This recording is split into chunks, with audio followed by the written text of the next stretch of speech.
kí wa kí ó sì gba ẹni tí a ṣe fún ànẹ́bí náà. Ọlọ́run bá kò ní ṣì ẹnì kankan wa darí nínú ìrìn àjò ìgbésí ayé ẹnì kọ̀ọ̀kan wa. Ọlọ́run tó wọ̀ ọ̀kun. Mo fẹ́ rọ̀ wá láti pé ká gbìyànjú kí a tán ara wa ní sùúrù. Àwọn tó bí mi ni wọ́n máa ń sọ kíní kan wípé gbìyànjú kó rí wípé o ní sùúrù tó tàdé. Torí pé tó bá fi lè ní sùúrù tó tàdé, ibi gan ò ní fẹ́ súnmọ́. Àwọn tó bá jẹ́ dáadáa ni wọ́n súnmọ́. Bí èèyàn bá sì dalẹ̀ rẹ̀, àbó bá ṣe aburú àbí bá ń sọ aburú nípa rẹ̀, ọ̀nà Ọlọ́run bá ní kankan láti bẹ iṣẹ́ onítọ̀hún wò, láti tú àṣírí onítọ̀hún ní gẹ́gẹ́ bí ó bá ti ṣe ìròǹgbà ara rẹ̀ pẹ̀lú Olúwa rẹ̀. Pàtàkì jùlọ lórí ọ̀rọ̀ wa tí à ń bá lọ lórí ọ̀rọ̀ Toliha, Dr. Daapoo. Mo máa fẹ́ gbìyànjú láti pé kí n divert ara mi sí ọ̀pọ̀lọpọ̀ àwọn nǹkan tó ń ṣẹlẹ̀ káàkiri ní pàtàkì jùlọ ní orílẹ̀-èdè ayé Nàìjíríà àti bẹ́ẹ̀ bẹ́ẹ̀ lọ. Omi nínú ẹni tó bá jẹ́ àjèjì ní sẹ́sẹ̀ mọ́ sọ̀rọ̀ Muhammad Tawfiq gbígbà ó ń polówó ọjà ní bóyá ó fẹ́ wá nǹkan ṣe pẹ̀lú nǹkan tó fẹ́ máa ṣe.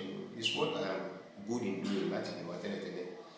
Fẹ́ni tó náà bá ní kí ó mọ̀ ní dáadáa wípé I'm an analyst. So and a lot of things náà ni mo ti discuss lórí.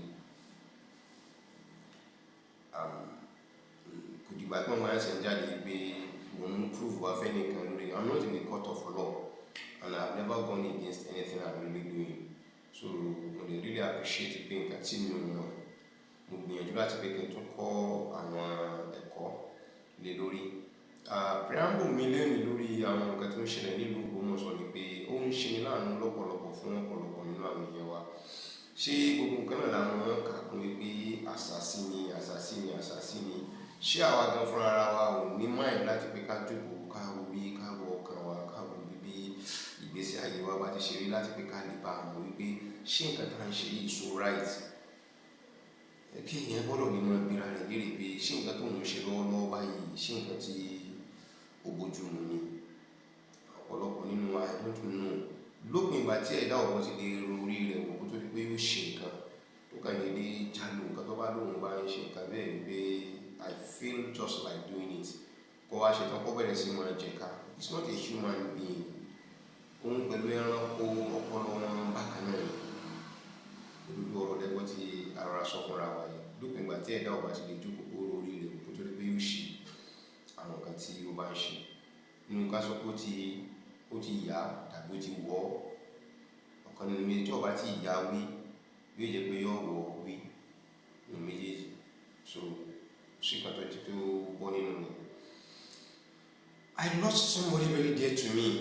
Nínú àwọn colleagues mi nínú àwọn táyà pẹ̀lú ọjọ́ wa, àwọn neighbors mi tá a jọ wà ní ọ́fíìsì mi lẹ́kọ̀ọ́. So mo lose onítọ̀hún pé kọ́lọ́n bá kó bá fún kẹ́ brother Abdulwasi. Mo lose ẹ̀ ní ìjẹta. But nítorí wàá sọ unfortunate níbẹ̀ ni pé by this time last week ní pẹ̀lú ẹjọ́ ní àjọsọ tí mo sọ fún pé wọ́n ti dé sípò padà. A fẹ́ kó wá bá mi wo fridge mi, kó wá bá mi change the compressor rẹ̀. The freezer nìkan ló ń ṣiṣẹ́, fridge ní ti mọ́wọ́ dúró. Òun náà ní dé máa bá mi ṣe àwọn electronics mi. It's a very wonderful family friend and a very good practicing Muslim. Kí Ọlọ́run bá kó gbàgbọ́ rẹ̀. Where I'm going was that this death came to me by shock. Ó shock mi gidi gan mo ṣe gbọ́. Kò sẹ́ni tí wọ́n sọ pé ẹni tó ń mọ̀ rí àbí kó dàbọ̀ ẹni kó ṣàdédé rí ni tí kò ní shock tí wọ́n bá gbọ́ pé ẹni tí wọ́n mọ̀ rí bá jáde láì ká tó pé ẹni tí wọ́n jọ súnmọ́ lẹ́yìn. Mo wá wà níbi tí mo gbé ti ń ra nǹkan ní alẹ́ àná níwájú ilé bàbá kábíyèsí ó mọ gẹ́gẹ́. Ni wọ́n pè mí ìpè arákùnrin yìí kú, so I was shocked. So So sẹ́wọ̀n pé níbi tí mo ti ń tara Ọlọ́run tí àwọn rẹ̀ pè mí tó ń sunkún, I was a little bit speechless. Mo wá ń sọ fún ìyá tí mo ra nǹkan lọ́wọ́ rẹ̀ pé ẹ̀gbọ́n kan ni ẹni tí mi rẹ̀ jọ sọ̀rọ̀ ní Ìjẹ̀bú, inú sọ pé ó jáde láyé ní àná ẹ̀. Bẹ́ẹ̀ ni mo rí olórí burúkú ẹ̀dá kan lọ́wọ́ pé wọ́n sọ fún mi pé èèyàn kú ni mo rí olórí burúkú ẹ̀dá kan tó páàkì machine. Bó ń tracy mi lọ ní bí báwo ni ó páàkì machine. Ìwọ náà lọ tún ara rẹ ṣe. Àwọn tó bá bájà kọ́ lọ parí ìjà wọn pẹ̀lú wọn, tó bá lọ parí ìjà wọn pẹ̀lú wọn, ọ̀tán bí ní ìsìn wọn pẹ̀lú táwọn gbogbo àwọn tó ń bájà ó wà lórí machine. Gbogbo àwọn tó ń bájà bí báwo. So wọ́n wá study rẹ̀, wọ́n wá rí pé ìṣesí rẹ̀ ti fi hàn wípé àwọn èrò Yunusa ni. Sẹ́nìkan wá fẹjọ́ mi sùn yìí. I'm not talking to him at all. Wọ́n kàn ṣe wípé ẹnìkan jáde láyé pẹ̀lú ẹni tí wọ́n ra nǹkan lọ́wọ́ rẹ̀ ló jáde wọ̀. Kátó fọ́ bẹ́ẹ̀ ni ìyàwó rẹ̀ bá jáde pẹ̀lú ọmọ lẹ́yìn. Mo lè lọ́ọ̀kì ẹ̀wù yín, mo lè fa yín lẹ́wù ya. Wọ́n á káwọ́ sókè báyìí. Mo ní fa ń tí ìjẹ́ ká dé òótọ́ wá mọ̀ wọ́n fẹ́ kó fa. Ṣẹ́rù pẹ́lẹ́ lónìí mo wá ti wá rí pé lifestyle wọn ní ìsinmi yẹn láti máa wá fìtínà káàkiri nígboro. Ẹni tó rán wọn níṣẹ́ ọ̀bọ̀ sórí múmbàrí ọmọ tọrọ àforíjì irọ́.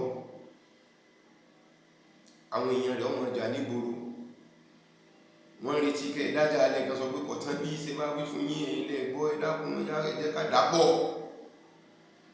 Lágbájá àti làkàṣègbè jà wọ́n wà ní police station pé kí la fẹ́ ṣe sí ní ìsìn ẹ̀jẹ̀ ká Daapoo. Ibi tán gbé ti rí Daapoo tó ń bá tán gbà kalẹ̀ káàkiri. So àwọn ọmọ nǹkan tí ó túká tí wọ́n ń Daapoo. So what I'm saying is that mo kàn fi léyìí fi ṣe preamble láti pé kí n sọ fọ́pọ̀lọpọ̀ nínú àwọn nǹkan tẹ́ tí wọ́n ń bẹ̀rẹ̀ kalẹ̀ káàkiri yẹn. Èyí tí wọ́n ń ṣe lẹ́yìn ẹ̀bẹ̀ yẹn yàtọ̀ sí nǹkan tẹ́ tí wọ́n ń ṣe yìí. Ara rẹ̀ ní ti bí ilẹ̀ yìí di comprehensively ni màá padà jókòó tí màá analyze it, máa fún yín ní breakdown nǹkan tó fàtà fi lọ ṣe nǹkan ṣe nílẹ̀ yìí àti kí ni target wọn tó fàtà fi lọ ṣe nǹkan lọ ṣe nílẹ̀ yìí. But àwa ní sùúrù fún wọn ní àṣebẹ́ nígbà àwọn ọmọ àṣebẹ́ nípa àgọ́ àṣebẹ́ nípa àwọn ọmọ kàkà tí wọn. But the good part about our journey is that àwa ń jáde sọ fáyé pé àwa la sọ báyìí, àwa la ṣe báyìí. Àwọn eléyìí níbi tí wọ́n ya ọ̀lẹ dé, níbi tí wọ́n ya ọ̀lẹ dídé, wọ́n náwó, wọ́n nágbára, wọ́n ná gbogbo ẹ̀kọ́ síbẹ̀. Wọn ò lè jáde kan sọ pé àwọn nìyí wọ́n ń ṣe àbòsí fún orí ara wọn. Dèpòdépò àwọn tó wá ń tẹ̀lé wọn náà wá ń kún wọn lọ́wọ́ àbòsí ṣíṣe. Báwo lẹ́ṣin máa tẹ̀lé èèyàn tí ó sọ kankan lẹ́yìn tó bá di lọ́la tí ó mú nǹkan míì sọ? Nǹkan tó sọ lónìí ní sí ó ti mú orí ara yín lù mọ́ra wọn. Ìyẹn lẹ́ẹ̀fì máa jà lọ láàrin ọ̀sẹ̀, nígbà tí wọ́n bá di ọ̀sẹ̀ míì yóò gbé nǹkan míì jáde. Òun wà á jáde yóò máa fara rẹ̀ yọ. Bí ṣe fara rẹ̀ yọ wà máa gbé ṣé ẹ̀yìn sì ti bàjẹ́ nílùú. I can witness two. Ọ̀kan mo mọ̀ dáadáa ẹni mi ni. Ẹni kejì wọ́n ṣe fẹ́ fi hàn mí lórí fídíò tá a ṣe ní ilẹ̀ yìí ni. Léyìí tó jẹ́ pé torí ọ̀rọ̀ wípé wọ́n lọ rí sọ jíjù lùlù. Àwọn ẹbí ìyàwó tí ń sọ pé a rí ọ nínú fídíò àwọn ará Ogbomoso Muslim Justice Forum. Ọ̀kan lọ́ fọ́ ọmọ nínú kọ́ fọ́ ọmọ wa nínú kọ́ dákọ́ nínú kọ́ fọ́ ọmọ kọ́ ọmọ ṣe ti inú sá. Mo wá tó kórè fún ọmọ. A rí méjì jẹ́ ní tọ́jà pé àwọn tó súnmọ́ mi gidi gan tí wọ́n ti parí ètò obìnrin tí wọ́n fẹ́ pẹ̀lú lọ ṣe gbogbo ẹ̀ sí everything nípa afẹ́fẹ́ tí wọ́n á nítorí wípé wọn ò ṣe ti inú sá làwọn òfin ní làwọn fi bá àárín wọn jẹ́ ká wọ́n fẹ́ràn wọn náà. My own is also a living example. Mélòó la fẹ́ ṣe lórí irú ìrìn àjò báyìí tí a ó fi kẹsẹ̀ járí nínú tá à ń ṣe? Tá a bá parọ́ mọ́ Kristẹni, a parọ́ mọ́ oníṣìṣe, a àpárọ̀ mọ́ àwọn àkídà oríṣiríṣi gbogbo bí tí wọ́n sì ń gbẹ́sẹ̀ lé bẹ́ẹ̀ ni wọ́n ti já. So mo wá fẹ́ announce kìíní kan fún gbogbo àgbáyé lẹ́nu wípé nígbà tí mo fi kọ́kọ́ bẹ̀rẹ̀ ìrìnàjò yìí, I think I said it several times nínú audio conversation yìí púpọ̀ wípé n tí ń ṣẹlẹ̀ l'Ógbómọ̀ṣọ́ pé season film ni, pé a ò ní lè wò tán bẹ́ẹ̀ ni. So báwọn ní season film náà ṣe máa ṣe náà nìyẹn, àwọn suspense náà náà máa mú jáde tẹ́mọ̀ ìwọ ló tó fẹ́ jáde lónìí, ìwọ ló tó fẹ́ jáde. Nígbà wà ní ìsìn every Friday láwọn ní ti pé tuntun wo ló fẹ́ jáde lọ́dọ̀ nínú sáà, yàtọ̀ sí ìtawà rí ní ìgboro láti wà mọ̀ ní pé tuntun wo ló tó fẹ́ jáde. And alhamdulillah à ń rí tuntun tó ń jáde lọ́dọ̀ rẹ̀ ní every week. So season film àwọn àfi àsìkò yìí fi sọ fún gbogbo àwọn tọ́nà bá ní wọ́n ní ayọ̀ tí Ọlọ́run fún wọn ní agbára tí lè mọ́ rí wa wò wípé fíìmù yẹn ti ń lọ sí òpin báyìí, ó ti wà ní epilogue nísìn, ó ti ń dé ìparí, ojú àṣebí ti fi hàn ìtọ́kànwá kò ní ìsìn pé man or the group behind the masquerade. Àwọn eléwo ni wọ́n wà, eléwo ló wà nínú ẹ̀kú, àwọn eléwo ni wọ́n lùlù tẹ̀lé lókù ní ìsìn, but èmi pẹ̀lú yín ti mọ̀ pé eégún ní báyìí ní ìsìn.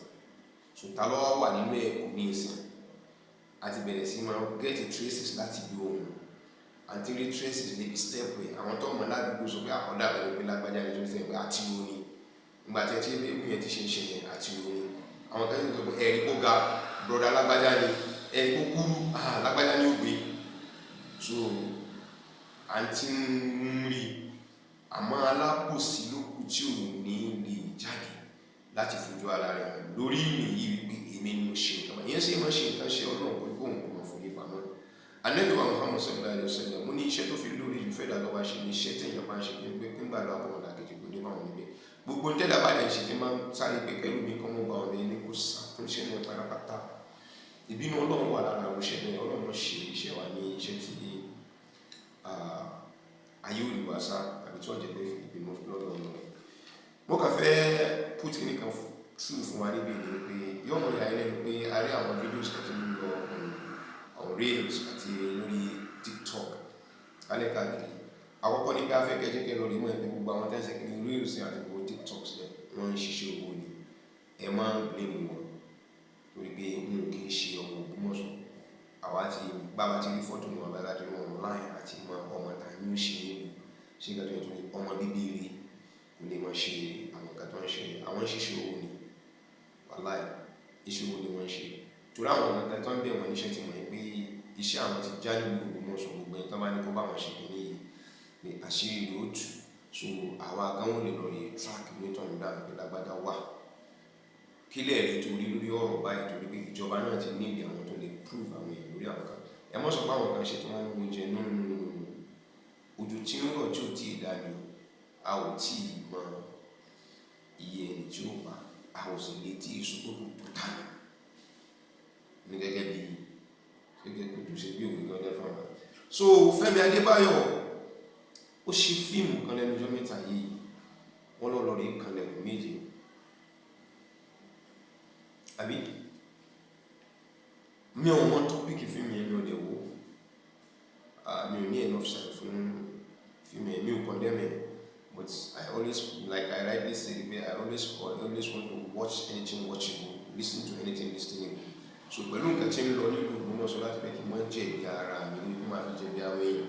I make sure I go for information láti pé kí n lè bá àwọn kí n lè fẹ́ sọ̀rọ̀ ní lórí, kì í ṣe pé bóyá mo kàn dédé bọ́ sórí screen mo kàn jọ sọ̀rọ̀ ní ẹ̀yà. That is why they all find it very difficult láti pé kí n lè bá faulty àwọn nǹkan tí mo ń sọ pé lágbájá nǹkan bá ìṣẹ̀lẹ̀ sí tàmọ̀dé nǹkan bá ìṣẹ̀lẹ̀ sí. Ẹ ò lè rí kan jáde kan pé nǹkan tó mo sọ yìí irọ́ ni.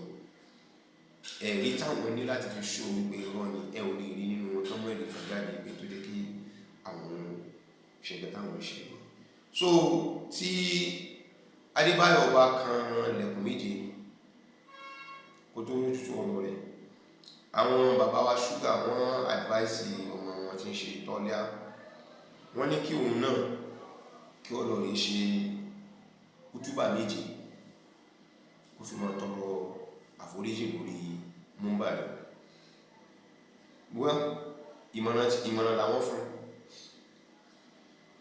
So ó kù lọ́wọ́ mentality tẹ̀lé o bó ló ṣe fẹ́ gbé kíní yẹn kalẹ̀.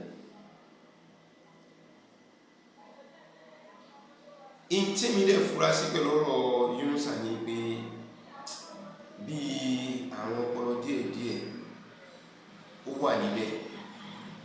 Bẹ́ẹ̀ ni àìsàn kan tó wọ̀lú ní ìsìn Yunusa lọ mú oògùn rẹ̀.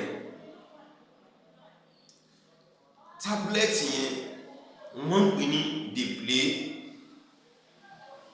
Ní ẹgbẹ́ ọ̀sẹ̀ méje tó ṣe Daapoo, òun náà ló sọ pé tábúlẹ̀tì kan bẹ́ẹ̀ tí wọ́n pè ní Daapoo. Ta ló wá ṣe tábúlẹ̀tì jáde? Dr.Toliha ló ṣe tábúlẹ̀tì Daapoo fẹ́ni tó bá ní àrùn ọpọlọ, torí òun sọ pé àwọn tán fẹ́ ṣe nǹkan gbà náà láàrùn ọpọlọ ní Daapoo. Tó kún bá jẹ lọ ọgbọ́n jẹ padà, sọ̀rọ̀ kó máa rántí ẹni tó mọ̀ gbọ́. Daapoo ẹjọ́ náà ti bẹ̀rẹ̀ sí máa ṣiṣẹ́ pé tábúlẹ̀tì ní òun gangan ló ní ìdí ètò wípé àwọn tán ṣe nǹkan gbà náà tán fẹ́ lọ kí ìdí gbà náà òun fẹ́ mú ṣe kí Daapoo. Wọ́n sì wá padà kí ajẹ́pẹ́ wọn ya wèrè, òun ti ń sọ̀rọ̀ ní ló ti wọ wí tàbí ti ya wí. So tábúlẹ̀tì Daapoo yẹn ìlúkù ti ń lò. Tábúlẹ̀tì yẹn ni wọ́n ń lò lọ́wọ́ bóyá tábúlẹ̀tì ti bẹ̀rẹ̀ sí máa ń ṣiṣẹ́ lára dáadáa ló fi jẹ́ kó gbé Daapoo. Ẹni bá mọ̀ pé dókítà ní tó gba ló bá fi gba Dr. Daapoo ló bá fi lò. But a rí ẹnìkan tó fún wa ní clue lórí pé tẹ́ bá fẹ́ rí iṣẹ́ yẹn bí iṣẹ́ àwọn akínníta wí yẹn kò ṣe ń ṣiṣẹ́ lára. Ó ní ká lọ rí application kan tí wọ́n ń pè ní application kò pọ̀. Ẹ lọ rí Google rẹ̀ ẹ̀rí application yẹn wọ́n ń pè ní kò pọ̀. Ó wá lè ṣe pé tẹ́ bá ilé kí gbogbo ọ̀rọ̀ Toliha tẹ́ bá ilé wá kí wọnú application yẹn tí máa ti wá mú error wá jáde fún yín. Ìbẹ̀lẹ̀ ti rí full name application yìí pé kò possible. Gbogbo ẹ̀bẹ̀tẹ̀ yìí ti ń bẹ̀ kalẹ̀ káàkiri kò possible kò pọ̀. Kí sì nǹkan tí ń tó lè possible fún Dr. Daapoo.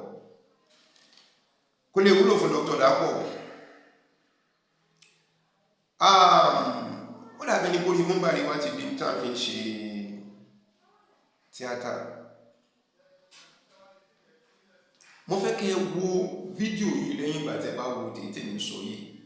Ẹ wo fídíò ọjọ́ méje. Àwọn náà ṣe fídíò yẹn wọ́n fi ọlọ́run bá bọ́ra fún pé èmi kọ́ ni mo gé fídíò yẹn. Bí wọ́n ṣe gé fídíò yẹn tó ń lò káàkiri láti gbà wọn fi ń kàmpéènì nígbà tí ẹ bá ń ṣe gbàgbọ́tì ìbò nìyẹn. Màá fẹ́ kẹ́ ẹ wo àti kínní àti kejì àti kẹta àti kẹrin àti karùn-ún àti kẹfà àti keje tó fi dórí ẹlẹ́ẹ̀keje tẹ́ni fi ń tọrọ àforíjì. Èwo ló jẹ́ pé wọ́n ń tọrọ àforíjì genuinely ní pé lágbájá yìí àti pé ṣé orí múmbàrí orí ibi tí yẹn ti ń rojọ́ títí máa sọ pé òun ti ń tọrọ àforíjì níbi gbogbo ẹ̀dí ṣe lórí múmbàrí yẹn ti ṣe láti pé kò tí máa dẹ́ṣẹ̀ orí ibẹ̀ náà wọ́n ti ní kò tí máa rojọ́ ṣé wọ́n ṣe múmbàrí pé ká máa fi rojọ́ òbí ọ̀rọ̀ ilé ayé ni àbí láti fi kọ́ àníṣe ní ọ̀rọ̀ lọ́wọ́ ọba láti lè mú wa súnmọ́ lọ́wọ́. Daapoo Dr. Daapoo kò pọ̀ kò possible.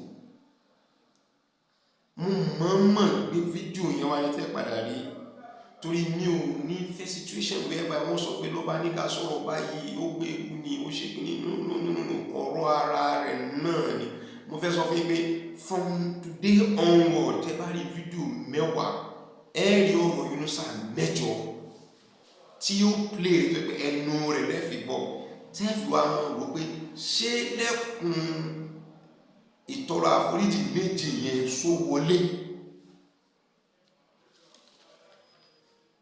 so wọlé tí wọ́n wò bá wọn ṣe níṣe pé àwọn fẹ́ fi sọ̀yàn lẹ́nu nígboro ó kúkú ti bẹ̀bẹ̀ wọ́n fẹ́ yọ lọ́ọ̀ ni lórí múbàrí ló ti mọ bẹ̀bẹ̀ ló ti mọ ṣe báyìí. ẹ sọ ìlú àbí ẹnu tíra jáde níbi tí ìmáàmù kan gbé ti ṣe tó fi ń lo ọ̀sẹ̀ méjì mẹ́ta lórí múbàrí tẹ́mi sọ pé ẹ̀fọ́ríjì mi ẹ̀fọ́ríjì mi ẹ̀fọ́ríjì mi mo wá ṣèbéèrè nìkan. ọ̀rọ̀ tó wà ní ẹjọ́ ó gbé kábíyèsí lọlé ẹjọ́ ó gbèlú lọlé ẹjọ́ ọ̀rọ̀ sì wà lórí ẹjọ́ wọ́n wá sọ pé ẹ fẹ́ kẹ́ ẹ dàpọ̀ lórí kíni ó dẹ̀ tún sọ pé tí ẹlẹ́ṣẹ̀ bá ti mẹsẹ̀ rẹ̀ lẹ́sẹ̀ pé kó pẹ́ lórí ìkúnlẹ̀ àwa wá ń bí ẹ́ léèrè pé kí lẹ́ṣẹ̀ rẹ̀ ta ló ṣe kí ló fi ṣe wọ́n kí lẹ́ṣẹ̀ tí wọ́n náà ti mọ̀ wípé ọmọ ṣe ni tí wọ́n náà tún bira rẹ̀ léèrè níbi tó ti ń ṣe tó ti ń sọ̀rọ̀ wípé sọ wá dáa bẹ́ẹ̀ ìwọ náà tún bira rẹ̀ ṣé nǹkan tí wọ́n náà ṣe ìwà dáa. inú mo sọ fún yín pé ó ti wọ wí tàbí ó ti ya wí ìgbà tó bẹ̀rẹ̀ sí máa lo tábìlẹ̀tì dè play ó wá ti ní pé ó ti play jù ó ti ń di àkóbá fóun ẹ jẹ́ kí wọ́n tètè lọ rí wá nǹkan tó ń pè ní Daapoo ìgbà tó fi débẹ̀ application kò pọ̀ ló bá níbẹ̀ ẹ̀rọ ní gbé jáde fún kò sí nǹkan tí wọ́n sábà sọ jáde nísìn ẹ̀rọ lẹ́mọ̀ bá pàdé níbẹ̀. We said it long ago epilogue láti wà ní article ní season film is coming to an end now it's coming to an end. ó ń tọrọ àforíjì lọ́wọ́ kábíyèsí fún ọjọ́ méje àbí Hutuba méje tí wọ́n lọ rí wá káàkiri. ẹ̀yin tí ẹ̀ ń wá kálẹ̀ káàkiri tẹ́ ń gbé fàyè tẹ́ ẹ gbé fún àtàrí ẹ jọ̀wọ́ lórúkọ Ọlọ́run ọba afẹ́kẹ́ ẹ bá wa wá ẹ̀ṣẹ̀ méje tó ṣe fún kábíyèsí àfihàn lọ́jọ́ díẹ̀ tí ẹ ò bá rí àwọn jù jáde lẹ́yìn kọ̀ọ̀kan táwọn àwọn ìbíyín léèrè pé tó bá ṣe pẹ́yìn ní sẹ́yìn lè gbà àwọn obìnrin lè rẹ̀ pé tó bá ṣe pé ẹ̀yin ni ṣé ẹ lè gbà ẹjọ́ wà ní kóòtù wà ní òun bẹ̀bẹ̀ lórí kíni who is fooling who sẹ́ni wọ́n sọ wípé tí ò bá wọ̀ ó ti yá tí ò bá ti wọ̀ wí ó ti yá wí ìdè play ní tablet tí ń lò lọ́wọ́ ní ìsìn Dr. Daapoo dey play ní tablet tí ń lò lọ́wọ́lọ́wọ́ ní ìsìn and unfortunately application tí mú kí ní ẹ̀wá ti bẹ̀rẹ̀ sí fún ní error. It's better for him to resign honorably. Ariwo ni ó kàn pọ̀ ojú tó lóun ọ̀fẹ́ kó ti òun yẹn ẹ̀sìn ní ọ̀padà já sí àwọn tó torí wọn dúró tó bá délẹ̀ tán pé tó bá burú tán ìwọ nìkan ní yòókù àwọn ń kọ̀ wọn ò yọjú àwọn tẹ́lẹ̀ kọ́ máa ṣe tí ń ṣe wọ́n ń kọ̀ wọn ò yọjú níjọ́ tí opportunity bá dé bá wọn tábà ní kan gbé microphone kan sọ̀rọ̀ báyìí pé káwọn sọ̀rọ̀ the next thing wọ́n sọ ní pé gbogbo tẹ́rí tí ń ṣe yẹn o àwọ̀ ọ̀ràn o torí náà ẹ má bínú o àwọn àtàjọ́ ọmọ yín gbẹ̀ yẹn ẹ má bínú o ẹni tí ń ṣe yẹn o kò mọ tí ń ṣe tó ní ẹ má bínú o kò sí kan nínú gbogbo àwọn tó ń ran níṣẹ́ ní ìsìtẹ́ bá gbé microphone fún tán bá fẹ́ sọ̀rọ̀ lóde tí wọn ò ní sọ pé àwọn ọ̀ràn níṣẹ́ tí ń ṣe ẹ̀yin tí àwọn àjọkọ̀ tí wọ́n ṣe ṣéègè ṣe ọpọlọ yín ò tí ì ṣí dáadáa dànù wípé ẹni tẹ́yìn torí rẹ̀ pariwo yìí ní bẹ̀rẹ̀ lórí tẹ́yìn tí ń pariwo lé lórí tí tó ń sọ fún un gan mọ̀ pé tóun ṣe ọ̀dà confessional statement ẹ̀ ní lọ́ọ̀yà ni ìròpẹ́ fi ọ̀rọ̀ yìí lọ lọ́ọ̀yà Abdulhakeem tó rí bẹ́ẹ̀ sọ̀rọ̀ jáde o kẹ́ ẹ tó sọ fún ìròkú làwọn ti ń tàǹgò so gbogbo mi ti tẹ́ mọ́ ṣe mọ́sálásí tọ̀sán tòru tálẹ́ tí gbogbo ẹ̀ síbi tọ́pọ̀lọ́ ẹ̀ tó fẹ́ padà sí náà nìyí ẹ̀ tó fẹ́ mọ bẹ̀bẹ̀ kálẹ̀ káàkiri sí gbogbo ẹ̀ tó padà lórí parí sí náà nìyí ẹ̀ wọ́n tó wọ́n lọ make a confessional statement pé ṣé tí èmi yìí náà ṣe dáa mi ò ṣe dáa tóun gan ló make confessional statement bàbá ti sọ pé dáa ẹ̀dá rẹ̀ ò lè jẹ lọ àti barista ti sọ pé èmi ni mo sọ fún Dr. Dr.Toliha mo ní kẹ́lú tẹ́lẹ̀ àwọn tó wà nínú ọ̀rẹ́ tó sọ̀rọ̀ yẹn mo fi ká pé wọn lẹ́jọ́ torí pé wọ́n náà jẹ wọ́n ti rí ní mága bóyá wọn tó ń dáwó lẹ́nu ti bẹ̀rẹ̀ sí mọ́ gbẹ́ ní ìsìn ló fẹ́ kí wọ́n fọ́n sáré ní pé they fẹ́ wà relevant, they bring in irrelevancy to want to become relevant. How do you think you are going to survive it? Àwọn tí ẹ̀mí bá tayò, we are all intellectually sound. No, intelligence is above literacy. Kawi will make sense if you don't have the intelligence of running what you have read. We have the intelligence. We are gifted. Ogbomoso, tabada ketabaka wo ini oloko. Awo sun nkan wo giri, se pa ti sun nkan wo giri báyìí nisin. Àwọn obìnrin tó máa rán sí wa tẹ́lẹ̀ pé tó máa ti pàdé wa lóde tó máa sọ ìborùn wá fẹ́ mọ́ ebi náà sásẹ̀ kalẹ̀ káàkiri wọ́n ti lọ fẹsẹ̀ gbé nǹkan. Tí a bá sàsìmọ́ kọ́lọ́mbà kójẹ́kójẹ́ títí wa torí Ọlọ́run la bá dúró òun ni kò ní kọ́lọ̀ méjì lẹ́yìn ẹ̀yọ́ kan tí ń jẹ́ funfun tó ìjódodo ló ń jẹ́ kí wọ́n máa ṣiṣẹ́ ká máa ṣìwé kí Toliha akọ́mọlọ́ rẹ̀ ṣe prógrámù ní Nàìjíríà wọn tó bá lọ sí Amẹ́ríkà yóò jẹ̀bi bò àfi tí wọ́n bá fún ní microphone kò ní sọ̀rọ̀ lọ àmọ́ lópin ìgbà tó bá ti bí ọba gbé microphone sọ̀rọ̀ oh my God yóò jẹ̀bi ẹ máa reason ní fídíò àkọ́kọ́ tẹ́ kọ́kọ́ rí yẹn tẹ́ kọ́kọ́ rí fídíò àkọ́kọ́ tẹ́ kọ́kọ́ rí kẹtọ́ àwọn yòókù níbi tí àwọn tí wọ́n ń pè wọ́n kálẹ̀ káàkiri náà ti sọ wọ́n tó gbé musa wọlé wípé tẹ́ ẹ bá lọ rí bẹ́ẹ̀ ni tí ò bá lẹ́tọ̀ọ́ síbẹ̀ yóò mú ẹni tó sọ ọ̀rọ̀ yẹn ẹ lọ́ mọ́ owó bí dá kí inú sọ̀rọ̀ lọ sóde kẹ́ máa rí níjòkó níbẹ̀ torí ṣe owó lòun ṣe ẹni tó sọ̀rọ̀ yẹn níjọ́ náà is the acting imam of Ogbomosoland kẹ́yìn tí ẹ wà lágbàáyé kẹ́lẹ́ bá wọn báwo náà ṣe ń fẹ́ẹ̀kì wa pẹ̀lú dírámà burúkú tó ń bá kalẹ̀ káàkiri ẹni tí ń sọ̀rọ̀ yẹn nígbà yẹn ti lọ pé tí wọ́n bá gbẹ́ni tí ọba lẹ́tọ̀ọ́ wá sórí ibẹ̀ yẹn o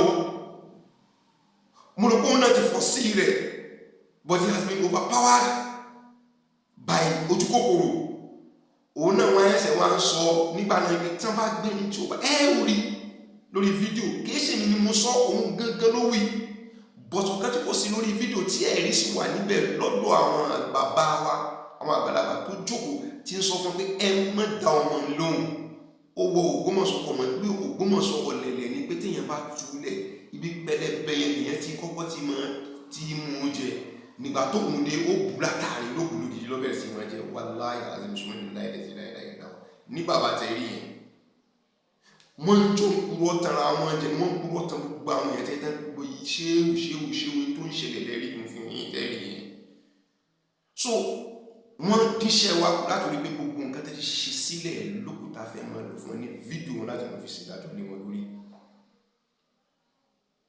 I'm happy that a lot of àwọn tẹ́ lérò pé mo kì í wo fídíò wa àbí mo kì í a lot of reasonable people are watching our videos wọ́n dẹ̀ rí nǹkan tó ń lọ nínú ẹ̀ tí máwọn law enforcement agencies wọ́n wò rí nǹkan tí wọ́n pick níbẹ̀ wọ́n dẹ̀ rí títí yín jẹ́ ká jọ máa pàdé lórí ìkànnì bẹ́ẹ̀ ṣe ń bá bọ̀ ibẹ̀ tí kọ́kọ́ bá social media ni takáwọ́ gbéra and we are out.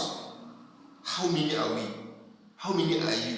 With money, with everything, sanwó laptop fẹ́lẹ̀ ṣe data fẹ́lẹ̀ ṣe machine fẹ́lẹ̀ ẹjọ́ pé ẹjẹ́ ká ṣe meeting ẹjẹ́ ká ṣe kíní tẹ́ bá ti rí post kan ẹ lọ síbẹ̀ ẹ lọ rí mọ́ bú wọn ẹ lọ mọ́ ṣe kíní ẹ lọ mọ́ ṣe pé ó lè discourage wa. It's building us stronger, most especially me. Bẹ́ẹ̀ ṣe ń bú mi tẹ́tù ti padà wá sórí YouTube tẹ́tù fẹ́ mọ́ bú mi mo ń celebrate yín gidi gan. Keep doing it. Ìjọba ti ráyè máa fún ilé sí kékeré ìjọba ti ráyè máa fún ilé sí kékeré ní máa sì ti ráyè máa kọ́ mọ́ wí ní ìrẹ́lẹ̀. But that doesn't disturb me. Tẹ́ bá wà àwọn videos tí mo fún wọn lé sí nísìnyí videos mẹ́ta mẹ́rin sẹ́yìn ni mo ti fún wọn lé sí ó sì ń kàn wọ́n lára. Tó ìgbọ́n bá ti wá wo àkáǹtì àwọn tán fún mi lé sí màá wá discover pé ẹlòmíì ti ṣe láti kẹ́ bí ọdún 12 ẹnìkan bẹ́ẹ̀ tó pé láti kẹ́ bí 20 ọdún ló ti ní YouTube lọ́wọ́ kò ní èèyàn 2 lẹ́yìn rẹ̀ subscriber 2 kò ní ẹlòmíì ṣẹ̀ṣẹ̀ sí nǹkan oṣù 2 3 àwọn oṣù 4 just because they want to come online to tackle what we are doing. But unfortunately, because it's a lie, they cannot come on screen. Bí kan fi ajá síbi orí ẹ̀ kan gbájá sórí síbi kan tàbí kan gbé ẹran àgbò kan gbórí àgbò síbẹ̀ kan ṣe kíní wọn ò lè gbójú ara wọn gangan jáde.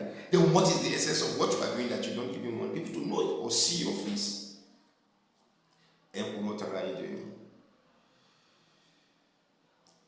Nínú àwọn ibi tí pé tí ń bẹ̀bẹ̀ ní ìsìn náà ló pé tí ń sọ wípé kábíyèsí àwọn ọjọ́ máa ń sọ̀rọ̀ lórí fóònù bó ṣe tòrútòrú bó ṣe ti kíní kan. But in one of your videos tí máa mú jáde tí wọ́n sọ pé kábíyèsí ọmọ fóònù lò abódìgbà tó bá sọ pé wọ́n kọ́ wọn bí fóònù lò níbi fọwọ́ kábíyèsí ẹ̀fọ́ríjì mi ẹnu olórí burúkú ìdíwé tó fi lò tí wọ́n sọ wípé ìwọ ọmọ bóyá wọ́n ṣèèṣì lórí tẹkíníkà ni ó fi jẹ́ kẹmọ́ rí fún kẹmọ́ rí calls.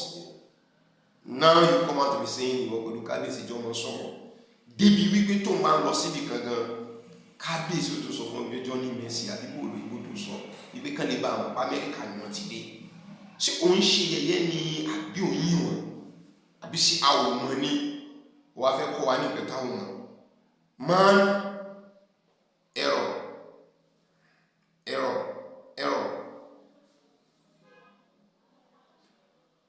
Kò pọ̀ ìtúmú jáde níbi application kò possible. Mo fẹ́ kọ́ lọ́wọ́.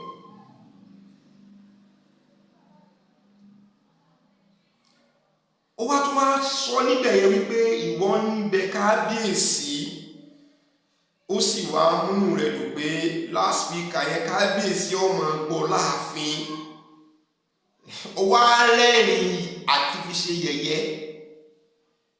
You don't know how to do that drama. Oh, salute. Adebayo Latif, I credit you. Mo ń wo program kan Meje Latif versus Beyi. Mungu, curiosity makes me ask. I saw competency, intelligence, maturity, and sense of belonging. That what he knows how to do, he's doing it good and more better.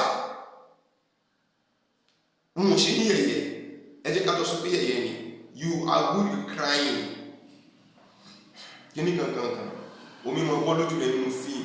This guy started talking to me. Now, gradually, he's now building himself. Before you know it, the tears now started running.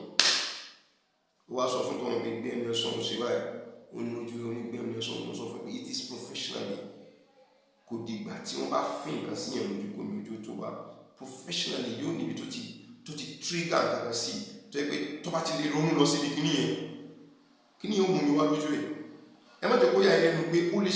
disaster anytime disaster disaster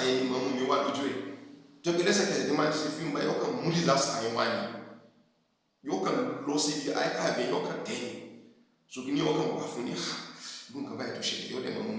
just like video 172 Congolese young men to talk to government.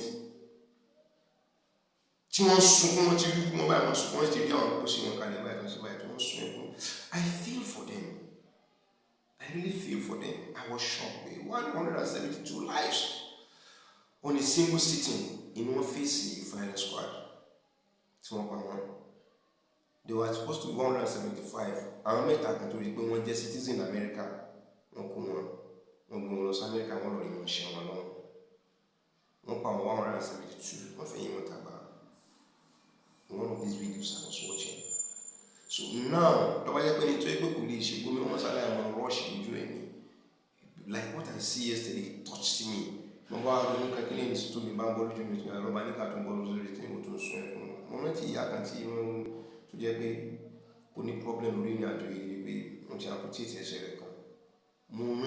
she was struggling from the and how she ended up losing her leg. That one sister and me, that one day you know sir, today to the journal comedian body to me. So professionally, you should anything you are doing, you must do it good. You want to apologize, despite the fact that you go to drama or to MC, though MC ló kọ́ gbọ́dọ̀ mọ̀ pa àwọn èèyàn lálẹ́ ní lójú àgbo ó wá ń fi odidi ọba àlú sí yẹ̀yẹ́ ní lórí múmbà yìí ó wá ní wọ́n tọrọ àforíjì nìyẹn ẹ tún lè fẹ́ sọ pé mo fẹ́ bàjẹ́ nìyẹn o ṣé pé ẹ̀yin ẹ̀rí nínú fídíò náà ẹ̀ bẹ́ẹ̀ ṣe kásẹ̀ sókè ẹ̀ fẹsẹ̀ lura yín nínú mọ́sálásí. There is no sober reflection in you people at all. ẹ ò regret nǹkan tẹ̀ ń ṣe. Who are you fooling? Kò pọ̀ ẹ̀rọ wọ́n fẹ́ kẹ́ lórí mọ́. You will not escape it. You know, sir, the best you can do is to resign, but on law. You are not, it doesn't belong to you. On law.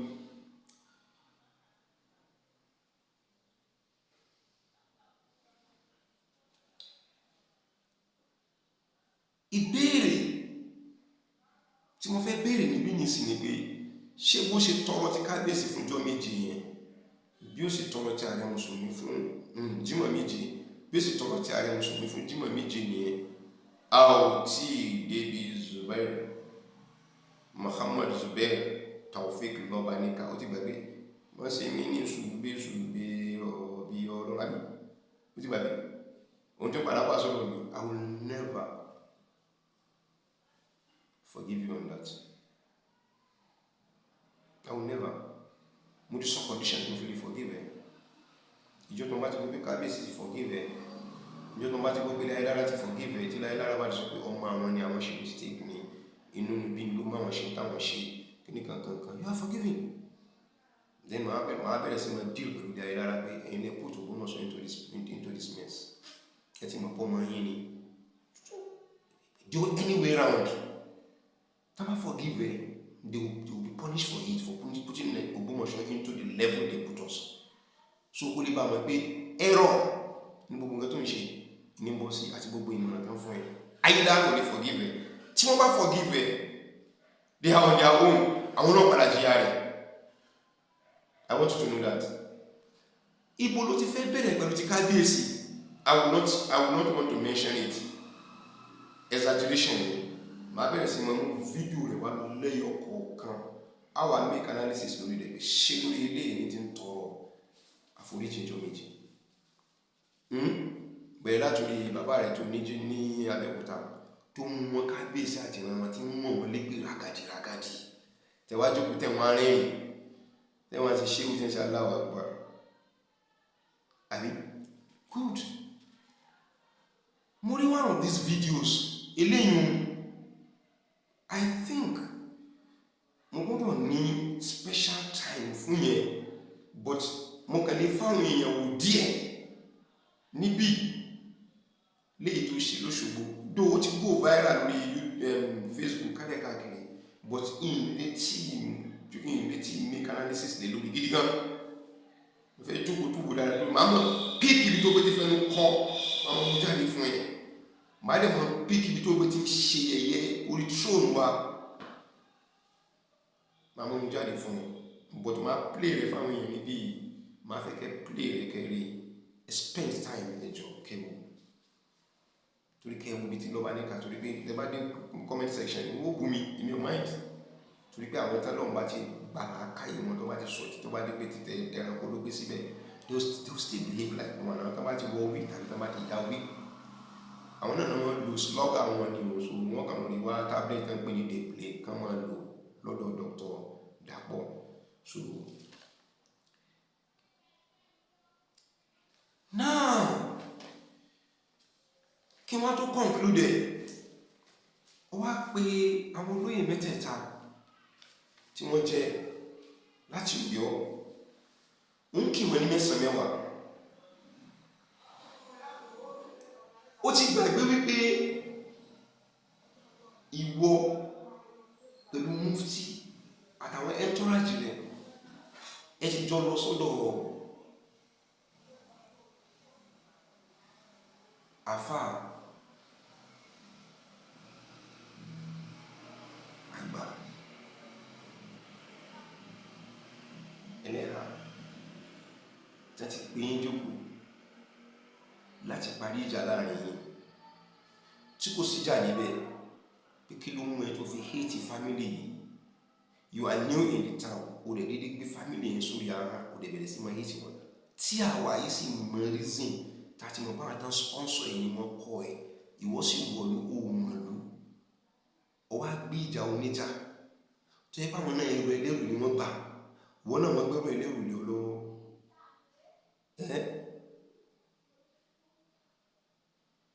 wọ́n gbẹ́rù ẹlẹ́rù lọ́dọ̀ àfà ńlá.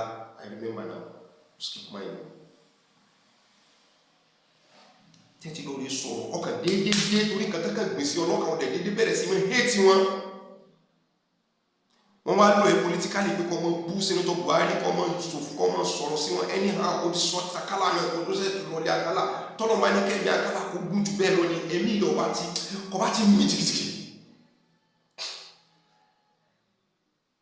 Tó sọ̀rọ̀ sí Christianity tó sọ̀rọ̀ takala. Ó ti gbàgbé. So àwọn fíìmù pé that is the only way táwọn fi lè build the political empire wọn. Kan balẹ̀ ìjẹ́ kan belé ìjẹ́ kan belé ìjẹ́ kan belé ìjẹ́. Wọ́n máa ń lò ìwọ́n náà wá dùn láti mọ ẹgbẹ́ ìbùkálẹ̀ káàkiri. Wọ́n á yin àwọn olóyè mẹ́tẹ̀ẹ̀ta yìí wọ́n á yin wọn ní 9 mẹ́wàá. Ó gbàgbọ́rọ̀ burúkú tó sọ sí kéré Imam kéré kékeré ní ti fáàrù torí òun spare fáàrù díẹ̀díẹ̀ torí pé fáàrù ń bá yín lọ síbi program tẹ́ bá pè wọ́n fàgbà ṣe wọ́n lọ fáàrù wọ́n tún ṣe pẹ̀lú àwọn olówó kan nílùú tí òun benefit níbẹ̀ táwọn náà dẹ̀ benefit níbẹ̀ tó wọ́n fẹ́ bára wọn jẹ́ níbẹ̀ kìí ṣe torí tiẹ̀ tí wọ́n fẹ́ bára wọn jẹ́ níbẹ̀ tí wọ́n náà tó mọ̀ tọrọ owó nígbà tá a sọ fún ẹ pé ó mọ̀ tọrọ owó kálẹ̀ káàkiri ọmọ ṣe bára káàkiri wọn ni wọn ni bó ti bọ́ sórí mọ́ alájẹ mọ́ sùúrù lórí mọ́ kó wá ìdílé àwọn fowó tiwa mọ́ kó bọ̀ àwọn gba sàrà àwọn ń jẹ sàrà ń tiwa àwọn tó wọ́n mọ̀ ẹ̀ ṣe wọ́n tó pàtàkì fún pé wọ́n lọ tọrọ ẹ̀ ó tó sọ ti Buhari náà pé tí wọ́n bá wọn ní ọba lóko tó tọrọ ẹ̀ ọba kó béèrè fún corporate beggar. Àwọn tán fún ẹ wí nílì láti ràn ọkàn àwọn tán fún ẹ kí ni nǹkan tó fi dúpẹ́ fún wọn. Mò ń bọ̀ wá síbẹ̀ yẹn wá ṣe fídíò wá kọ̀ndẹ́mù gbà wọ́n yẹn lẹ́yìn ìgbà tó kọ̀ndẹ́mù wọn tó bú wọn tán wá dé wá sọ sórí múbàrí bí níjà mo fẹ́ kẹ́ wo fídíò mi tó pé ti sọ pé wọn ò ní kírun yẹn o ẹ wo ni bí tó fi bá kábíyèsí sọ̀rọ̀ bẹ́ẹ̀ inú àwẹ̀ ni but mo fẹ́ kẹ́ wo fídíò yẹn dáadáa I doubt it tó bá gbá àwẹ̀ níjọ́ náà tí ìbá ṣe kó bá mọ ìmúkúmu tí ìbá ṣe bẹ́ẹ̀ ń tí àwọn èèyàn ń pè ní serious depression ti wà lára rẹ̀ ẹ wo mo fẹ́ kẹ́ wo clip yẹn kẹ́ ẹ tún wo kẹ́ wo bí ẹ méjì ẹ wo nǹkan méjì ẹ wo bí yóò ṣàṣe dà lórí ẹ wo bó ṣe dà lórí múbàrí. It shows something is wrong with him. Ẹ bọ́ fẹ́ kẹ́ wo clip yẹn kẹ́ tún wo dáadáa. Ó tún máa ṣe tún wá nínú ẹ̀ka báyìí sí kábíyèsí. Ọwọ́ adé wọ́n náà máa ṣe wọ́n náà kalẹ̀kùn méje bíi ti Femi Adebayo. Ọ̀kan yìí sì fi fárí méje. Dey play. Ó ti wo wí. Àbí kó jẹ́ pé ó ti yá wí. Wallahi application tó lórí mú tó lórí download kò possible ló lórí download ṣùgbọ́n tí ọmọ mú jáde fún ẹni error that's the truth of the matter. You are gone, but I am advising you just like what one of our juniors has ever done. But the best you can do for your life is to resign honorably. You are going to the judiciary and you thank God that you use your own mouth to do your confessional statement. Where are you going now? Oh, hello, they bring the video here down online. I want to download it. Download that proofs on ground that he will do. To the one who are buying this, to the one who is soldiering this in Funara and go to one super balloon. I was so neat by him to Sosibi or balloon or balloon. She really believe big words so most suffer when something is wrong with you. And when you can't know that is suffering, people grow nibe, kò sọ́gbọ́n tó lè dá tó bá pẹ́ níbẹ̀ wà láì wáyà wèrè kan yìí torí ìwé ẹlẹ́rù gbogbo ò lè ever balance. Èmi gangan kí mo sọ bàbá tó ń gbé ẹ kálẹ̀ káàkiri ti wí nínú fídíò tẹ́ wò yẹn. Bàbá tó gbé ọ káàkiri ti wí nínú fídíò tẹ́ fẹ́ rí yẹn. You know, sir, the best you can do is to resign. So gbogbo nǹkan tó ń ṣe gbọ́dọ̀ rí bẹ́ẹ̀ ẹjọ́ méje ẹjọ́ mẹ́sàn-án kí nìkan tó ń gbé kálẹ̀ káàkiri. I'm so sorry for you. Time is coming. Màá gbé títí mi jáde wá. Níbi tí mi gbé ti ya oníyàkúyà onímùkúmu ẹni tí ò jámọ́ kankan lé ayé. But I was telling you and I was telling your compatriots, our godfathers, right? Beware of 20 battalions fighting one single soul. One single soul that you are fighting, if the 20 of them crush him, the whole world will still celebrate him that they are 20 on him, only Canada 20. But beware, if that single soul is able to destroy the 20 battalions, his name will go into Guinness Book of Record. Guinness ni you to do Guinness Book of Record yóò lọ lè bọ́ síbẹ̀ tí gbogbo ayé yóò bọ́ síbẹ̀ ní tí gbogbo ayé ọmọ rẹ̀ pé this is a very wonderful record. But the Guinness ni one single soul destroying 20 armored battalions. That is very moment of it for you. With all the wealth, with all the power, political, propagandas, abuse, confrontation, attack, blah, blah, blah. I stood firmly. I remain, and you people are crushing. And you will finally crush. You know, sir, take it or leave it, you are gone. I know. Èmi personally mo mọ̀ pé ìwọ gan ti lọ torí gbogbo tí ń ṣe ní ìsìn nǹkan lílọ ni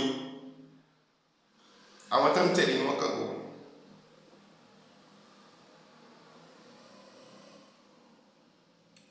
The Guinness Book of Records tóun lè bọ́ sí ní ìsìn tí mo mọ̀ pé ó lè bọ́ sí ní ìsìn ni pé Yunusa was able to use his deceitful life láti fi trump àwọn gbogbo àwọn followers rẹ̀ ó fi wá ń nọ́pọ̀lọ́ gbogbo wọn àtọ̀mọ̀wé o àtolówó o àtàfà o babaláwo o pásítọ̀ o kankan o he was able to put them in one single can wà lórí bọ́ sínú Guinness Book of Record. Ààrẹ ẹnìkan ní ilẹ̀ Yorùbá tó prove wípé òun nìkan dádúró wọn máa ná rẹ̀ wọn mọ àwọn tó fìyàwó fún ìyàwó méjì wọn mọ ìyá àti bàbá tó dá wọn ìyàwó rẹ̀ wọn mọ ìyá rẹ̀ àti bàbá tiẹ̀ wọn ò rí fọ́tò bàbá rẹ̀ rí wọn ò rẹ́gbọ́n rẹ̀ wọn ò rábúrò rẹ̀ wọn ò rí gbogbo ẹ̀ ó sì wọ̀lú wá pẹ̀lú àwọn kan ó sì gba ẹ̀tọ́ ẹlẹ́tọ̀ọ́ sì gbolé lórí wọ́n sì ń bá a kú. Guinness Book of Record lọ́wọ́ sí. It's a record. It's a record. People can use deceitful life to live life. It's a big record. Though not left alone, want to bore. There is somebody, sometimes ago, that person's name is Zubair Muhammad Taufik, with his perseverance, with his resilience, with his patience and endurance, he was able to bring him down. It will go there too. I'll bring you down. Get me right. I'm bringing him down from that Mumbai. Gbogbo tó bá wù tó bá fẹ́ dà ní ayé rẹ̀ kọ́ mọ́ fún lókè kọ́ mọ́ ṣe gbogbo mo bá jábọ́ lórí gbogbo ṣe fẹ́ ga káwọn ọmọ tèmi náà jábọ́ but ẹrù ẹlẹ́rù tó bá ní màá gbà kó lọ́wọ́ ẹ̀ I will by the grace of Almighty Allah I shall celebrate it bí mo ṣe celebrate ìjọ tẹ̀ tí mo ní nígbàdàn tí mo dé tí wọ́n gbé mi sókè yíyá I will celebrate you when you leave but the best for you is to resign. Enjoy those videos. Kẹ́ẹ̀bù tó bá jẹ́ pé ó deserve láti pé ká forgive them. So like I rightly said, ó ti already upload video tí wọ́n gbé ní kò pọ̀. So that is impossible. So gbogbo nǹkan tó bá ti inject sínú rẹ̀ error ni wọ́n ń jáde fún. Assalamu alaikum. Ẹ̀yin bàbá ìlú ọ̀dọ̀wọ́ yín bí a bá lọ bí òótọ́ rẹ̀ bá lọ ni ẹ máa lọ. Òótọ́ ọ̀rọ̀ ní ńlá ni òdodo ní ńlá ni. Òdodo ní ńlá ni. À ń tẹ̀ ń bà kódà bá wá gbẹ̀yìn sórí oyè lórí àbòsí. Tó máa gbẹ̀yìn sórí oyè lórí àbòsí. Bó bá pẹ́ bẹ́ẹ̀ kò ní gbádùn ẹ̀. Bó bá pẹ́ bẹ́ẹ̀ kò ní gbádùn ẹ̀. Yòókù ọmọ ẹgbọ́n. Yòókù ọmọ ẹgbọ́n. Arúre. Kábíyèsí àtúwáhùn kọgbà ló ń bẹ̀. À ń gbọ́ tó wá láyọ̀ náà bẹ̀rẹ̀ fún yìí nìkan àmì gbà wọ́n. Níbi jẹ́nẹ́rà níbi bẹ̀rẹ̀ níbi òun pààrọ̀ ilẹ̀ ní gbogbo àmùsùn nígbà bá ti máa fi ẹni kan bá máa lọ níbi jẹ́nẹ́rà o káyéèsì ìlú òun fún wọn lórí ẹ̀sọ́ fún wọn ta ni ó fi ẹ̀kiri wọn náà ta ni lè mọ́mù tí ó kì ta ni wọ́n yàn tí ó kì lọ kí wò bí wọ́n lè mọ́mù tó mọ̀ sọ ní bèèrè ní ọkàn wọ́n lọ kí kábíyèsí ọjọ́ lọ kábíyèsí abẹ kábíyèsí wa ọba Gandhi Afọlábí Ọláoyè Orúmọgẹgẹ kẹta abẹ bàbá kí wọ́n má bínú gbogbo ń tá a bá ṣe fún wọn gẹ́gẹ́ bí ọmọ kí wọ́n má bínú ọ̀rọ̀ ẹnu ni ìrìn ẹsẹ̀ ni ìhùwàsí ni kí wọ́n má bínú torí ìtọ́lọ́hún abẹ̀ wọn ọlọ́run kó má ṣe àbáwá tọ́ wọn sọ́nà la hawla wala quwwata. Bàbá wa kábíyèsí ọba Gandhi Afọlábí Ọláoyè Orúmọgẹgẹ kẹta bàbá kábíyèsí ẹ má bínú torí ọlọ́run.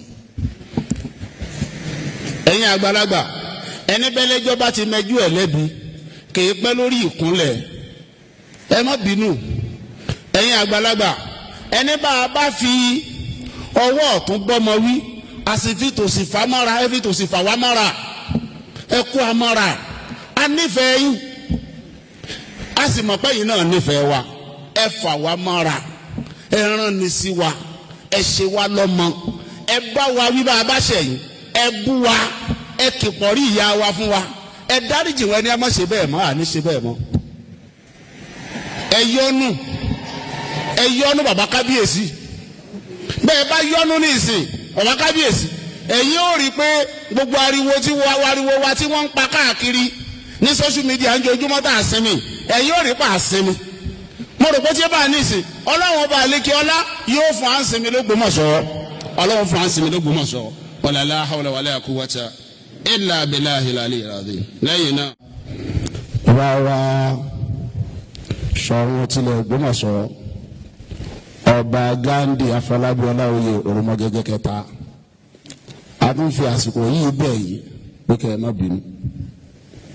ọgbọ́n tí alùkù mùsùlùmí lè ṣe fún yín èmi ni mo ṣe ní o ẹnìkan ló ṣe fún yín ní mùsùlùmí ní o l'Ógbómọ̀ṣọ́ àní níbòmíì tí ọ̀tẹ́ yín lọ́rùn a tún fi àsìkò yìí bẹ̀ yìí ẹ má bínú. abẹ́lọ́run ìlú Ògbómọ̀ṣọ́ ọlọ́mọdé ọ̀dàrú la ilaha illallah. Bàbá wa kábíyèsí Ṣọ̀ún tilẹ̀ Ògbómọ̀ṣọ́ ọba Gandhi Afọlábí Ọláoyè Orúmọgẹgẹ kẹta ẹ má bínú. Bàbá kábíyèsí ẹ má bínú. Ọlọ́run tí máa dùn yẹn nú yóò dùn gbogbo Ògbómọ̀ṣọ́ nú.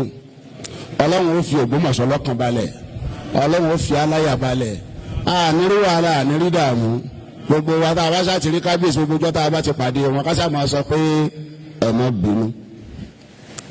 Yorùbá ní bẹ́lẹ́jọ́ bá ti mẹjú ẹ̀ lẹ́yìn ẹ̀bí kò yẹ ọ́ pẹ́ pọ̀ mọ́ lórí ìkúnlẹ̀ bá a ṣe ń pẹ́ lórí ìkúnlẹ̀ yìí ẹ ń dùn wá ẹ ń sì ń bà wá nújẹ́ kábíyèsí ẹ má jà pẹ́ mọ́ lórí ìkúnlẹ̀ ẹ mójú kó fún wa ọba àlekè ọlá ò ní jẹ́ kó Ògbómọ̀ṣọ́ dàrú la hawla wala quwwata.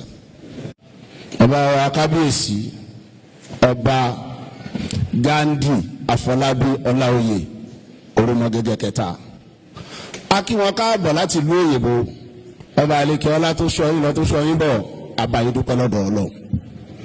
àtúwọ́n afásitì yìí bẹ̀yìn nígbà tẹ́ ń bẹ́ lé torí pé èyí tá a ti ń bẹ̀yìn bọ̀ nígbà tẹ́ ẹ̀ sí ń lé wọ́n lè má wí fún yín àbí kẹ́ ẹ má gbọ́ ṣùgbọ́n lè tẹ́ ń bẹ́ lé tẹ́ ń bẹ láàfin a mọ̀ pé spíkà mọ́ṣáláṣí yìí ó láòdù dáàfin kábíyèsí ọmọ gbọ́ wa báyìí kábíyèsí mo wá bẹ̀yìn torí tọlọ́run ẹ má bínú ọba àlekè Ọlọ́run ní jẹ́ kí ìlú ó tú ìlú òsì ní dàrú la hawla wala quwwata. wọ́n á bẹ kábíyèsí wa ọba Gandhi Afọlábí Ọláoyè Orúmọgẹ́gẹ́ III abẹ́ bàbá ẹ má bínú gbogbo ẹ̀ṣẹ̀ tá a bá ṣẹ̀yìn abẹ́ ẹ má bínú. tẹ́rí bá a ṣe rẹ́rìn bẹ́ẹ̀ lọ́lọ́run ó sọ ọ̀rọ̀ wa dà l'Ógbómọ̀ṣọ́ ẹ rí i pé Jímọ̀ keje lélẹ́yìí tí mo ti ń bẹ bàbá nínú gbogbo Jímọ̀ méjèèje òní nìkan ni mo rẹ́rìn àìbẹ́ẹ̀kọ́ torí pé mo mọ̀ pọ̀rọ̀ wa ti dayọ̀ bàbá ti gbà bàbá ti gbọ́ ló jẹ́ àmọ́ rẹ́rìn Ọlọ́run ò ní pa wá lẹ́kún bàbá ti gbà bàbá ti gbọ́ ló jẹ́ àmọ́ rẹ́rìn Ọlọ́run ò ní pa wá lẹ́kún bàbá ti gbẹ́bẹ̀ bàbá ti láwọn yọnu bá a ṣe ń wí Ọlọ́run jẹ́ wọn yọnu Ọlọ́run jẹ́ wọn yọnu bàbá ti láwọn gbọ́ bàbá ti láwọn gbà Ọlọ́run kò máa ṣe ló jẹ́ àmọ́ rẹ́rìn kódà tó dáa jù ní pé bá a bá sálámọ̀ Jímọ̀ lẹ́rìn ó yẹ ká lọ ààfin ní bá a ti pọ̀ tó yìí ká lọ kí bàbá pé ẹ ṣeun tẹ́ ẹ gbà ṣùgbọ́n ẹ má jẹ́ à lọ lónìí níjọ́ tá a bá lọ màá sọ fún wa á lọ tá a lọ kí bàbá pé ẹ ṣeun Ọlọ́run má ṣe gbogbo adúró tì wá bàbá náà láìkí wa gan o ṣé kí n sọ lóòkan fún yín Ṣọ̀ún Ògbómọ̀ṣọ́ ọba Gandhi wọ́n láìkí mi gan ṣé mọ̀ pé wọ́n máa ń sọ kinní kan kò kí ń ṣe àsọdùn ọ̀rọ̀ private apartment wọn èmi ni mo kọ́kọ́ wọbẹ̀ lẹ́yìn tí wọ́n di ọba kì í ṣàsọdùn ọ̀rọ̀ o torí pé ńjọ́ náà tẹ́ ẹ bá wọbẹ̀ ẹ mọ̀ pé wọ́n ṣẹ̀ṣẹ̀ renovate ẹ̀ ni wọ́n ṣẹ̀ tún ṣe ni tó sì dáa pọ̀ gan láti wá jẹ́ kí kábíyèsí mú mi wọbẹ̀ àwájọ jókòó àjọ fèsì ara wa kábíyèsí wọ́n cross ẹsẹ̀ èyí tí wọ́n sọ ní mo tún fẹ́ sọ yìí níbi tí wọ́n láìkì mi dé wọ́n cross ẹsẹ̀ èmi náà cross ẹsẹ̀ sẹ́wọ̀n kọ́ bàtà wọn cross ẹsẹ̀ ó yẹ kí mi kásẹ̀ ẹlẹ̀ gẹ́gẹ́ bí ọmọ eke ságbàlagbà gẹ́gẹ́ bí ọmọ ìlú sí ọba ṣùgbọ́n torí pé mo feel at home èmi náà cross ẹsẹ̀ àwájọ ń sọ̀rọ̀ kábíyèsí ní kan fún mi ní jíjẹ níjọ́ náà mo ní kábíyèsí mi fẹ́ jẹ nǹkan kan wọ́n ní tó o bá jẹ nǹkan wàá dẹ̀ mu nǹkan mo ní yẹ́sì máa mu nǹkan wọ́n dẹ̀ fún mi lómi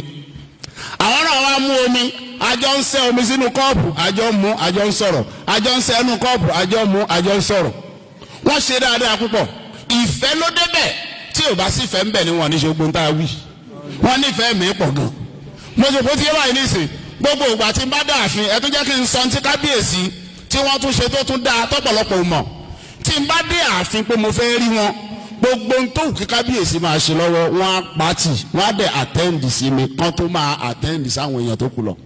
àpọ́nlé wo ló tún tó bẹ́ẹ̀ torí ẹ kábíyèsí nífẹ̀ẹ́ mi pọ̀ kò sírú iye ìgbà tí mo lè pe kábíyèsí wọn ní dá mi lóhùn wọ́n máa ń gbé kọ́ mi láàárọ̀ wọ́n á gbé lọ́sàn-án wọ́n á gbé lálẹ́ mo máa ń pe kábíyèsí lóru wọ́n á gbé tí n bá send message wọ́n á return message yẹn ìfẹ́ ló débẹ̀ gbogbo àwọn nǹkan tá à ń wí kì í ṣe pé mò ń rà á fún wọn gbogbo ohun tí wọ́n ṣe ni tí n bá ń travel lọ bì kan màá send message sí kábíyèsí wọ́n á dẹ̀ dá message padà pé Johnny Mercy àbí kan ní safe trip àwọn òyìnbó wọn tí wọ́n máa kọnu lóyìnbó tó dáa tẹ́ẹ̀fì mọ̀ yìí pé bàbá ṣẹ̀ṣẹ̀ dé láti Amẹ́ríkà ní lóòótọ́ mo rò pé ṣé báyìí nìsín wọ́n dá a sí mi pọ̀ gan kó tó di wípé lọ́gbọ̀lọ́gbọ̀ wọlé sẹ́yìn gbogbo lọ́gbọ̀lọ́gbọ̀ náà nígbà tá a ti lè bẹ̀ wọ́n ní orí mímbàrí lẹ́ẹ̀méje kábíyèsí ti gbọ́dọ̀ yọnu láàyè tá a dúró torí páyé àlùbáríkà ni nínú àyè àṣẹ tó lágbára pọ̀ l'Ógbómọ̀ṣọ́ ni mo dúró sí.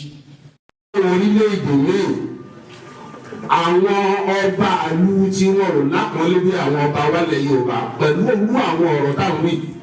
ẹ gbọ́ ilẹ̀ Yorùbá lẹ́yìn tí gbọ́ wọ́n sọ pé ọba ló nílùú ọba ló nílẹ̀ àṣẹlù yàtọ̀ sílẹ̀ ẹlòmí a máa nílẹ̀ tí ò ní nílùú ẹlòmí a máa nílùú tí ò ní nílẹ̀ ṣùgbọ́n àwọn ọba àti ìlú àti ilẹ̀ àwọn wọn ni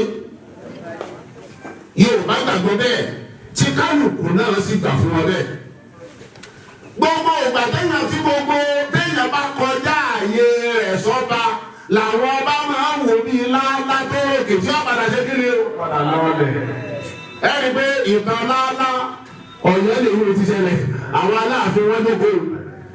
bí láálá gbogbo èèyàn tó bá ti wá rí ọba fín wọ́n máa wò ní pé ṣé wọ́n yìí láálá lè wọ náà láálá àkọ́kọ́ tó rọ́ba fín ọ̀hún ọ̀lẹ̀ ni nígbà tí ọ̀gbọ́n náà sọba lẹ́nu bí wọn náà ti rọ́ba fín wọn náà ṣe kiri o ọ̀hún ọ̀lẹ̀ mọ̀ ìkọ́ ti yé èyí ò máa jẹ́ kẹ́rù máa bá gbogbo èèyàn tó bá déwájú ọba kó wò láàṣì ẹ̀rù máa bá gbogbo èèyàn. ẹ̀yìn òòṣà kan bẹ lẹ́yìn lọ́dọ̀ Aláàfin àmọ́ bó sì wá mẹ́ àwọn owó wọn ń pè é yìí náà bẹ́ẹ̀ bá dọ́dọ̀ ọba bẹ́ẹ̀ bá bọ́ bá sọ̀rọ̀ pẹ̀lẹ́pẹ̀lẹ́ ní ẹsẹ̀ o làálẹ́rú yatadhakkaru aw yakhsha bóyá tẹ́ ẹ bá lágbè kalẹ̀ tó dáa lọ́dọ̀ àwọn ọba bóyá wọ́n ní ronú sí ń tẹ̀ ń bí kí wọ́n sì gbà ń tẹ̀ ń sọ. tọ́wọ́ tẹ́ ẹ bá lágbè kalẹ̀ tó dáa tẹ́ ẹ bá ń bá ọba sọ̀rọ̀ bí ẹni pé àbúrò yín ni tẹ́ ẹ ń bá ọba sọ̀rọ̀ tẹ́ ẹ ń wò ní wòrú pé àtúrọ̀ ọmọ agbélé kan náà ni wá ẹnìjọ́ ọmọ agbélé kan náà ẹnìjọ́ gbọ́ àtàbúrò ẹnìjọ́ ọmọ ìyá ẹnìjọ́ ọmọ àdúgbò gbogbo náà kẹjẹ kódà ẹnìjọ́ rẹ̀ ìjọpọ̀tọ́ba àlejò ọlọ́ba ti gbé e sí tó ti gbé e sí fún ọba o gbọ́dọ̀ ṣe pẹ̀lẹ́pẹ̀lẹ́ tọ́ bàbá sọ̀rọ̀ ó ṣe pẹ̀lẹ́pẹ̀lẹ́ ni ẹ gbogbo wọn bí wọ́n ṣe fáìn